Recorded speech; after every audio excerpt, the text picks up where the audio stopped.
وما توفيقي إلا بالله عليه توكلت وإليه أنيب. الرحمن الرحيم 34. அதாவது செங்கற்களால் கட்டப்பட்ட வீடுகள் பெரும் மழைக்கு பாதுகாப்பு அளிக்காமல் போகுதல். அது 83. அதான் முடிச்சிருக்கோம். அதனுடைய விளக்கம் என்னென்னா என்னது, வெள்ளங்கள் அதிகமாக வரும் அப்படிங்கிறது தான். அதாவது புயல் எப்படி அதிகமாக தொடர்ச்சியாக வருதோ அது மாதிரி வெள்ளங்களும் அதிகமாக வரும். கேரளாவில் நிறைய வெள்ளங்கள் நடந்துச்சு, தமிழ்நாட்டிலையும் வெள்ளம் நடந்துச்சு, எத்தனையோ பகுதிகளில் வெள்ளங்கள் அதிகமாக நடக்கிறத பார்க்குறோம். வருஷம் வெள்ளங்கள் ஏற்படுறத பார்க்குறோம். இதை பற்றி நபி அவர்கள் சொல்கிறாங்க, லா தகுமு சாஅத்து ஹத்தா யும்திரன் நாசு மதரா.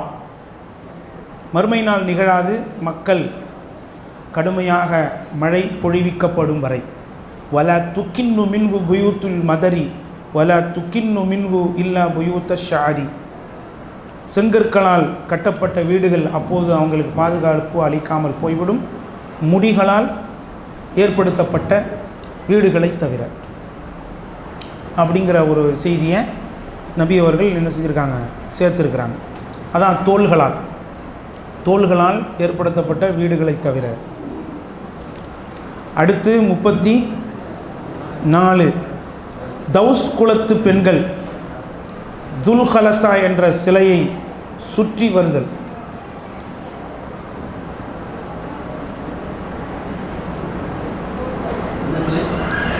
தௌஸ் குலத்து பெண்கள் துல்கலசா என்ற சிலையை சுற்றி வருதல். புகாரியில் 7116.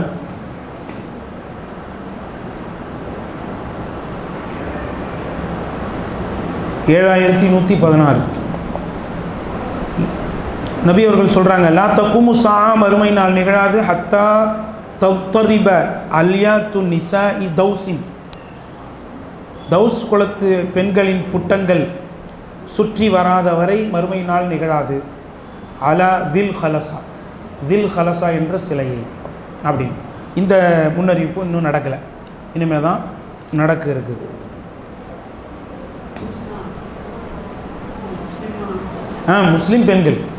முஸ்லீம் பெண்கள் துல்கலசா என்ற ஒரு பெரிய சிலையை என்ன செய்வாங்க, சுற்றி வருவார்களாம். அந்த பெண்களா அரபு உலகத்தில், அரபு நாட்டில். அடுத்து 35. ஜகாத் பெற ஆள் இல்லாத அளவுக்கு செல்வம் பெருகுதல்.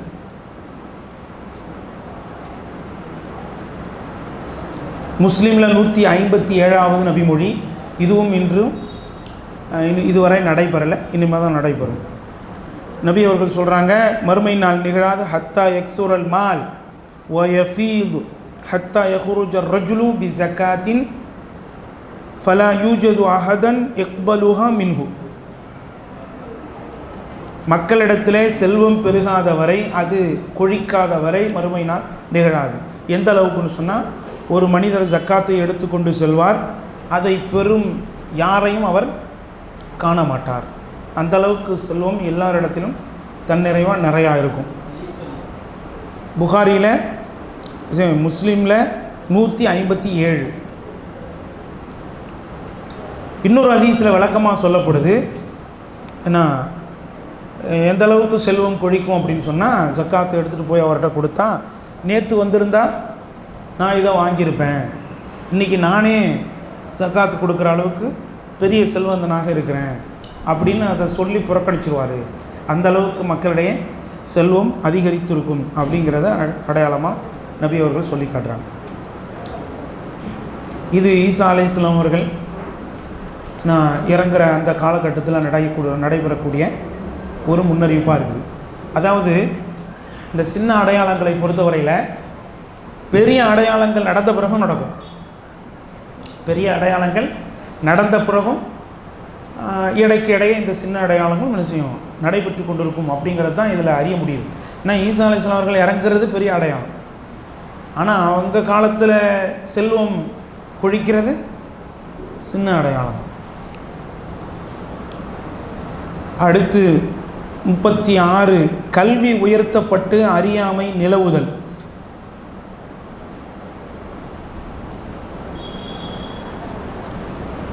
முப்பத்தி விபச்சாரம் பெருகுதல். 38 மது குடிப்பதும் அதிகமாகுதல்.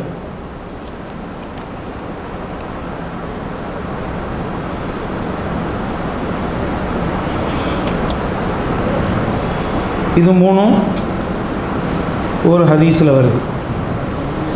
நபி அவர்கள் சொல்கிறாங்க, இன்ன மின் அஸ்ராத்தி ஷா, நிச்சயமாக மறுமை நாளின் அடையாளத்தில் ஒன்று தான் அயுர்ஃபல் இல்மு வயக்சுரல் ஜஹில், கல்வி உயர்த்தப்பட்டு அறியாமை நிலவுவது. கல்வி உயர்த்தப்பட்டு அறியாமை நிலவுவது. கல்வி ரெண்டும் ஒன்று தான். கல்வி உயர்த்தப்பட்டு அறியாமை, கல்வி உயர்த்தப்பட்டாலே என்ன செஞ்சுருவாங்க, அறியாமை வந்துவிடும். அதாவது இது மார்க்க கல்வியா உலக கல்வியா அப்படிங்கிறதுலாம் அதில் சொல்லப்படலை. பொதுவாக கல்வின்னு தான் சொல்லப்படுது. ஆனால் இதை மார்க்க கல்வின்னு தான் நம்ம எடுத்துக்க முடியும். அடுத்து ஒயக்சூர ஜினா, விபச்சாரம் அதிகமாகிறது. ஒயக்சூரா ஷுர்புல் ஹம்ர், மது அருந்துகிற பழக்கம் அதிகமாகிறது.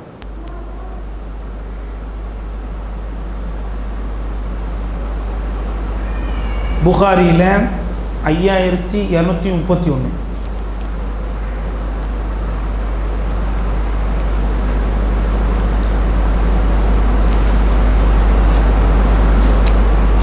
முப்பத்தி 39 பெண்கள் அதிகமாகுதல்.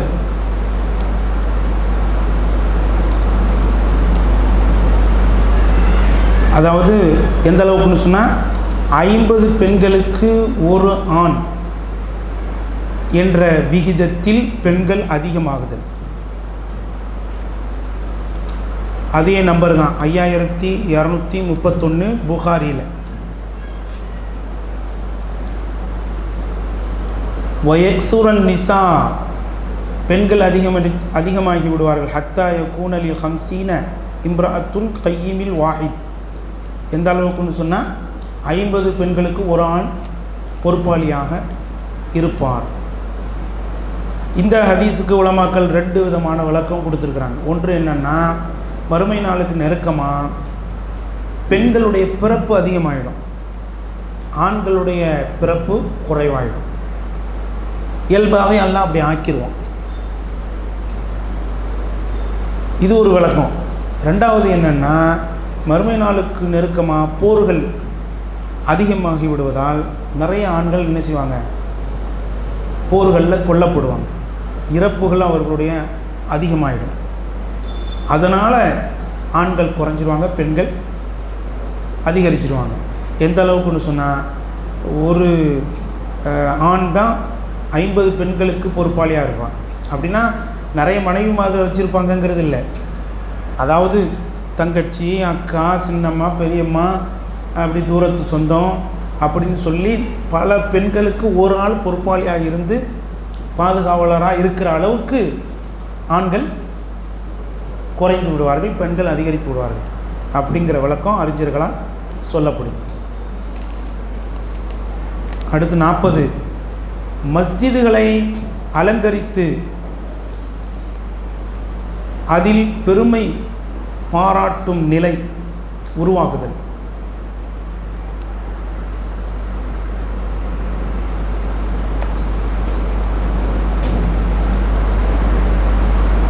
அபூதாவுதில் 449வது நபிமொழியாக பதிவு செய்யப்பட்டிருக்கு.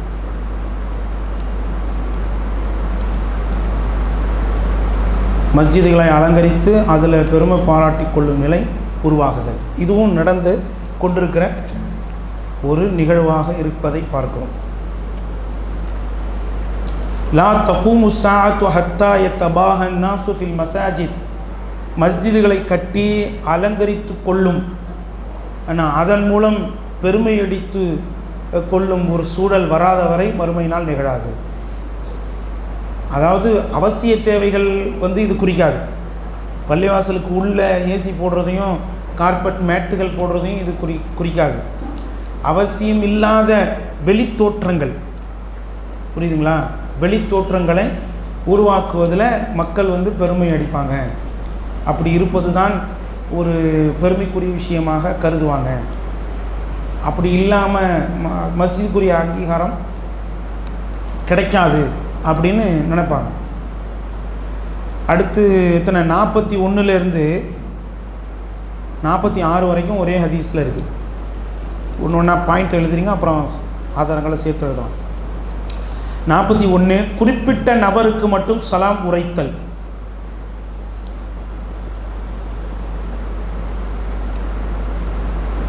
42 வியாபாரம் பெருகுதல்.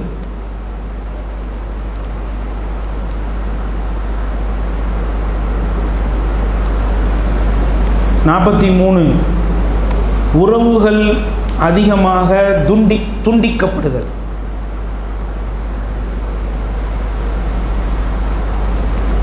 44 பொய் சாட்சியங்கள் அதிகமாகுதல்.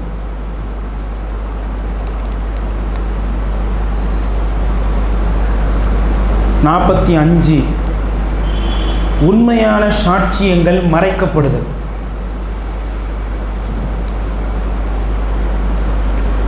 46 பேனா பரவுதல். பேனா பரவுதல்னா என்ன? எழுத்துக்கு முக்கியத்துவம் கொடுத்தல்.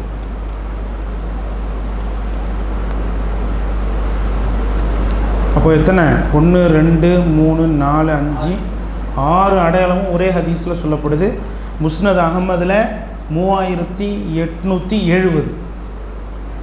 முஸ்னத் அகமதில் 3870 நபி அவர்கள் சொல்கிறாங்க, பைன யதை ஸா, மறுமை நாளுக்கு முன்னாடி தஸ்லீமுல் ஹாஸா அப்படின்னா என்ன?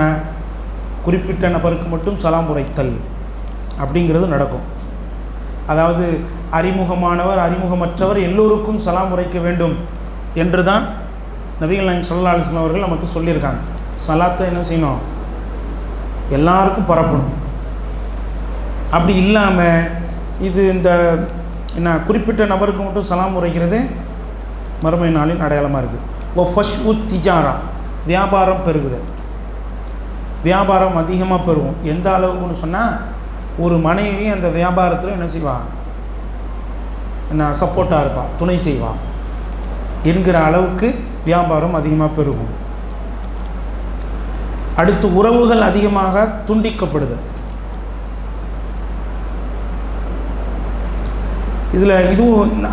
இதுவும் நெகட்டிவான ஒரு செய்தி தான். வியாபாரம் பெருகிறது அப்படின்னா என்ன சொல்ல வர்றாங்க அதில்? அதாவது மார்க்கத்துக்கு முக்கியத்துவம் கொடுக்காம, அல்லாஹ்வுடைய வணக்கங்களுக்கு முக்கியத்துவம் கொடுக்காம, அதை மீறி நடக்கிற வியாபாரத்தை இங்கே சுட்டி காட்டுறாங்க. பொதுவாக உள்ள வியாபாரம் அனுமதிக்கப்பட்டது தானே. வியாபாரம் செய்கிறது தப்பு இல்லையே. அதை எல்லாரும் செய்கிறது ஒரு வெறுக்கத்தக்க ஒரு விஷயம் அல்ல. அப்போ வியாபாரம் பெருகும்னா எந்த வகையில் பெருகும்? இப்படி தான் அல்லாஹ்வுக்குரிய கடமைகள் நிறைவேற்றப்படாமல் இருக்கிற சூழலில் வியாபாரங்கள் என்ன செய்யும்? அதிகமாக பரவும். உறவுகள் அதிகமாக துண்டிக்கப்படும். கத்தூல் அர்ஹாம் ஷஹாதத்து ஜூர் பொய் சாட்சியங்கள் நிறையா பார்க்கலாம். பொய் சாட்சியங்களின் மூலம் நிறைய குற்றவாளிகள் இந்த நாட்டில் தப்பிச்சு போகிறாங்க. வக்கித்மானு ஷஹாதத்தில் ஹக்கு உண்மையான சாட்சியங்கள் மறைக்கப்படுறது. ரெண்டு வேறு வேறு. பொய் சாட்சியங்கள் என்பது வேறு, உண்மையான சாட்சியங்கள் யாரும் சொல்ல முன் வர மாட்டாங்க. ஒன்று பயத்தினால இருக்கலாம், இல்லைன்னா அவங்கள விலை கொடுத்து வாங்கியிருக்கலாம். இந்த 2 நாளில், இந்த 2 முறையில் அந்த உண்மையான சாட்சியங்கள் என்ன செய்யப்படும்? மறைக்கப்படும். துஹூருல் கலம் பேனா பரவுறது, அதாவது எழுத்துக்கு முக்கியத்துவம் கொடுக்கிறது. இது இன்றைக்கு நடைபெற்று கொண்டிருக்குது. அப்படி தானே? நிறைய புத்தகங்கள், நிறைய பத்திரிகைகள், நிறைய ஊடகங்கள்னு எவ்வளோ வந்துருச்சு. எழுத்துக்கு பெரிய முக்கியத்துவம், அது எழுத்து பரவும்னு ரசூலுல்லாஹ் சொன்னாங்க. அது இன்னைக்கு முழுமையாகவே நடந்திருக்கு.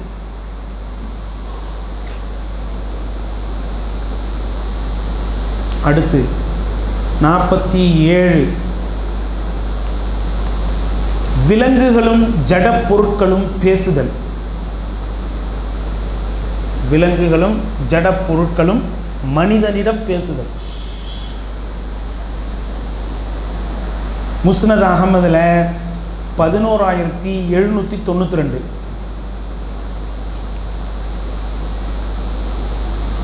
முஸ்னத் அஹமது 11792. நபி அவர்கள் சொல்கிறாங்க, வல்லதி நப்சி பியதிஹி, எனது உயிர் யாருடைய கையில் இருக்கிறதோ அவன் மீது சத்தியமாக சொல்கிறேன், லா தக்கும் சாஅத்து, மறுமை நாள் நிகழாது, ஹத்தா யுகல்லிம சிபாஉ அல் இன்ச, வனவிலங்குகள் மனிதனிடம் பேசாதவரை மறுமை நாள் நிகழாது. வயுகல்லிம ரஜுல அதபத்து சௌத்திஹி வ ஷிராக்கு நஅலிஹி, அதே மாதிரி ஒரு மனிதனுடைய சாட்டையின் நுனி அவனிடம் பேசாத வரையிலும், அதே மாதிரி அவனது செருப்பு வாறுகள் அவனிடம் பேசாத வரையிலும் மறுமை நாள் நிகழாது. வயுஹ்பிருஹு ஃபஹிதுஹு, அவனது தொடை அவனுக்கு அறிவித்து கொடுக்கும், பிமா அஹ்தஸ அஹ்லுஹு பஅதஹு, அவனுக்கு பிறகு அவனது குடும்பத்தார் என்ன செய்தார்கள் என்பதை அவனது தொடை என்ன செய்யும், அவனுக்கு அறிவிக்கும் என்று நபிகள் நாயகம் ஸல்லல்லாஹு அலைஹி வஸல்லம் அவர்கள் வித்தியாசமாக விலங்குகள் பேசுகிறது, ஜடப்பொருட்கள் பேசுகிறதுலாம் நடக்கும் அப்படின்னு சொன்னாங்க. இது உண்மையில் அது அற்புதமாக நடக்கும். இது அப்படியே அற்புதமாக மறுமை நாளில் நடக்கும். இது ஈசா அலைஹிஸ்ஸலாம் அவர்களுடைய வருகைக்கு பின்னால் நடக்கிற ஒரு முக்கியமான சின்ன அடையாளமாக இருக்குது. அடுத்து 48 மோசடியான காலம் உருவாகுதல்.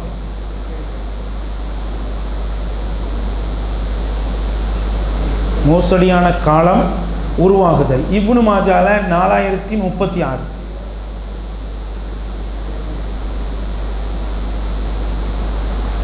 சயத்தி அலன்னாசி சனவாத்துன் ஹத்தாஆத்துன், மக்களிடையே விரைவில் மோசடியான காலம் தோன்றும். யுஸத்திகு ஃபீஹா அல் காதிப், அதிலே பொய்யன் உண்மைப்படுத்தப்படுவான், நம்பப்படுவான். வயுகல்லபு ஃபீஹா அஸ்ஸாதிக், உண்மையாளன் பொய்ப்பிக்கப்படுவான். வயுத்தமனு ஃபீஹா அல் ஹாயின், அந்த காலத்திலே மோசடி செய்கிறவன் நம்பப்படுவான். அதாவது என்னது, மக்களின் நம்பிக்கைக்கு உரியவனாக இருப்பான். வயுஹவ்வன் ஃபீஹா அல் அமீன், நம்பிக்கைக்குரியவன் மோசடி செய்யப்படுவான். இப்படி ஒரு காலம் என்ன செய்யும், வரும். நான் ஏமாத்துகிற காலம் வரும்னாங்க. இதுவும் இன்றைக்கி நடைபெற்றுக்கிட்டு இருக்கு. ஏன்னா எந்த இடத்துலையும் போய் நாம் கவனமாக இல்லைன்னா சாதாரணமாக ஏமாத்துட்டு தான் வருவோம். ரொம்ப கவனம் தேவை. பொருளாதாரமாக இருந்தாலும் சரி, மற்ற விஷயமாக இருந்தாலும் சரி, இன்றைக்கு கூடுதல் கவனத்தை நம்ம எடுக்கலைன்னா ஏமாற்றப்படுற அளவுக்கு மக்கள்கிட்ட யார்ட்டையுமே நம்பிக்கை இல்லை, வாய்ப்பு கிடைச்சா ஏமாத்துகிற சூழலில் தான் இருக்கிறாங்க என்கிற ஒரு நிலை இன்றைக்கு பரவி இருப்பதை பார்க்கிறோம். 49 முதியவர்கள் தங்களை இளமையாக காட்டிக்கொள்ள முயற்சித்தல். முதியவர்கள் தங்களை இளமையாக காட்டிக்கொள்ள முயற்சித்தல். அபுதாவுதில் 4212.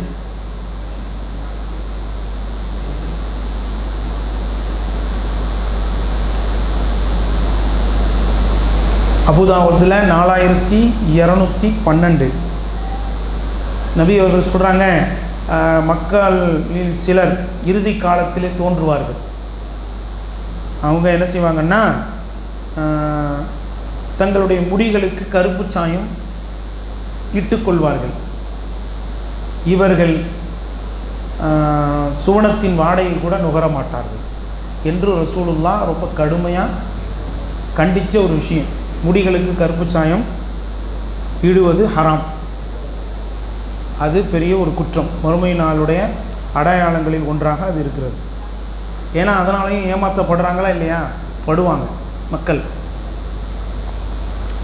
இதில் சிலர் என்ன செய்கிறாங்கன்னா கருப்பு சாயம் அடிக்கலாம் அப்படின்னு சொல்கிறாங்க. அதுக்கு காரணம் என்னென்னா, சஹாபாக்கள் கருப்பு சாயம் அடித்ததாக சில ஆதாரங்களை பார்க்குறோம் அப்படின்னு. அந்த ஆதாரங்கள் எல்லாம் ஆதாரமானவை அல்ல, குறைவோடு இருப்பவை. அதை அடிப்படையாக வச்சு நாம் அமல் செய்ய முடியாது. ஏன் அப்படின்னா, சஹாபாக்களை குறித்து பாசிட்டிவாகவும் நெகட்டிவாகவும் செய்தி வரும் பொழுது, பாசிட்டிவாக இருந்தால் அதனுடைய உண்மைத்தன்மையை நாம் பார்க்க தேவையில்லை. ஏன்னா அப்படி இருக்க அவங்க தகுதியானவங்க தான். அப்படி தானே? ஒரு சஹாபி பொய் சொன்ன எந்த சூழ்நிலையிலும் பொய் சொல்லலை அப்படின்னு ஒரு செய்தி வருதுன்னு வச்சுக்கலாம், அது பலகீனம் தான். இருந்தாலும் அதை நாம் பிரச்சாரத்துக்கு எடுத்துக்கலாம், அதை நம்பலாம். ஏன்? ஒரு சஹாபி அப்படி இருப்பதற்கு தகுதியானவர் தான். கண்டிப்பாக அந்த மாதிரி இருக்க அவர் முயற்சி பண்ணியிருப்பார். ஆனால் சஹாபாக்களை குறித்து ஒரு நெகட்டிவான விஷயம் செய்யலை அப்படின்னு வரும்பொழுது நாம் என்னென்னா அதனுடைய ஆதாரங்களை என்ன செய்யணும்? நல்ல சரி பார்த்துக்கணும். ஏன்னா ஹதீஸில் கருப்பு சாயம் அடிக்கக்கூடாது, அதை தவிர்த்துங்கன்னு வருது. அப்படின்னா அதே மாதிரி அது மறுமை நாளின் அடையாளத்தில் ஒன்றா வருது. அப்படி அடிச்சுக்கிறவங்க சொர்க்கத்தின் வாடையை கூட நுகர முடியாதுன்னு வருது. இதெல்லாம் மீறி சஹாபாக்கள் எப்படி செஞ்சுருப்பாங்க நமக்கே தெரியுதுல்ல. இவ்வளவு பெரிய கண்டனம் ஹதீஸில் இருக்குது, அதனால் செய்யக்கூடாதுன்னு. அப்போ சஹாபாக்களுக்கு இதை விட கூடுதலாக தானே தெரிஞ்சிருக்கும். இருப்பினும் அவங்க கருப்பு சாயத்தை சர்வசாதாரணமாக அடித்தாங்க அப்படிங்கிற ஆதாரத்தை நாம் நல்லா என்ன செய்யணும்? உறுதிப்படுத்திக்கணும். அந்த ஆதாரங்கள் நல்ல உறுதியாக இருந்தால் நம்ம செய்யலாம். இல்லையா அதிலிருந்து நம்ம ஆதாரம் எடுக்க முடியாது. அந்த அடிப்படையில் கருப்பு சாயம் அடிக்கக்கூடாது என்பது தான் உறுதியான சரியான கருத்தாக பெரும்பாலான அறிஞர்களால் கொள்ளப்படுது. அடுத்து 50, நபியின் மீது இட்டுக்கட்டப்பட்ட செய்திகள் பரவுதல்.